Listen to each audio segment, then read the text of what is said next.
Saya Muhammad Tirgadi Nugraha dengan NIM 0712310339.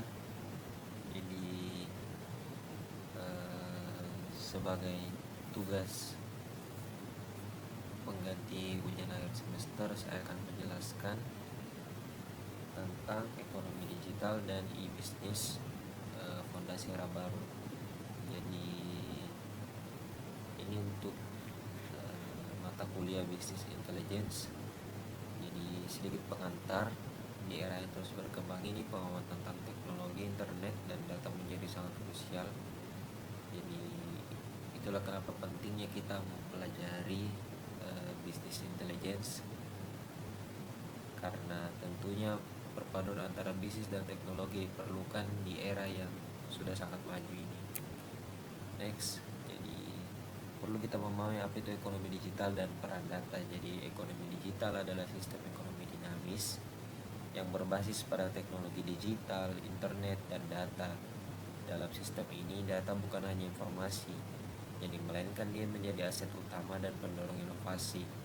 Jadi transformasi ini tuh mengubah cara kita berbisnis, berinteraksi, dan berinovasi. Jadi bisnis intelijen itu adalah kunci untuk mengolah data mentah menjadi informasi berharga. Bisnis intelijen menyediakan wawasan yang diperlukan untuk pengambilan keputusan strategis dan cerdas. Selanjutnya itu saya ingin menjelaskan terkait perbedaan antara e-bisnis dan e-commerce. Jadi perbedaan mendasar dari antara e-bisnis dan e-commerce yaitu e-bisnis itu meliputi seluruh proses bisnis yang diintegrasikan dengan teknologi informasi. Jadi bukan hanya penjualan, tetapi juga manajemen rantai pasokan, layanan pelanggan, dan operasi internal lainnya. Selanjutnya e-commerce. Jadi e-commerce itu bagian dari bisnis yang secara spesifik berfokus pada transaksi jual beli barang dan jasa melalui internet. Terus dampak teknologi digital dan jenis e-commerce. Jadi salah satu dampaknya itu transaksinya itu tanpa batas. Jadi e-commerce itu memungkinkan transaksi dilakukan kapan saja dan juga di mana saja. Ini tuh menghilangkan batasan geografis dan waktu. Selanjutnya efisiensi dan jangkauan pasar. Teknologi digital secara signifikan meningkatkan efisiensi operasional dan memperluas jangkauan pasar bagi bisnis. Yang ketiga, tantangan dan risiko. Tentunya dampak teknologi ini juga memiliki tantangan dan juga risiko. Jadi munculnya teknologi juga membawa risiko seperti keamanan cyber dan persaingan yang semakin ketat. Ada beberapa jenis-jenis e-commerce. Pertama itu B2B atau business to business, B2C atau business to consumer, C2C atau consumer to consumer, dan C2B consumer to business. Next, lingkungan bisnis dan konsep value chain. Jadi lingkungan bisnis terdiri dari faktor internal dan eksternal yang mempengaruhi operasi perusahaan. Memahami lingkungan ini krusial untuk strategi yang efektif. Business intelligence memainkan peran penting dalam menganalisis beberapa faktor ini, memberikan wawasan untuk pengambilan keputusan yang tepat. Dan juga value chain itu adalah serangkaian aktivitas yang dilakukan perusahaan untuk meningkatkan nilai bagi produk atau layanannya, mulai dari bahan baku hingga produk jadi dan layanan penjual. Model bisnis, pendapatan, dan biaya. Jadi model bisnis itu menjelaskan bagaimana perusahaan menciptakan, memberikan, dan menangkap nilai untuk memperoleh keuntungan. Jadi itu adalah blueprint dalam strategi perusahaan. Model pendapatan itu menggambarkan bagaimana cara perusahaan itu menghasilkan uang.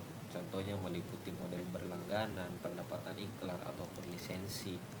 Konsep biaya penting untuk memahami biaya tetap atau tidak berubah dengan volume produksi, dan biaya variabel berubah seiring volume produksi.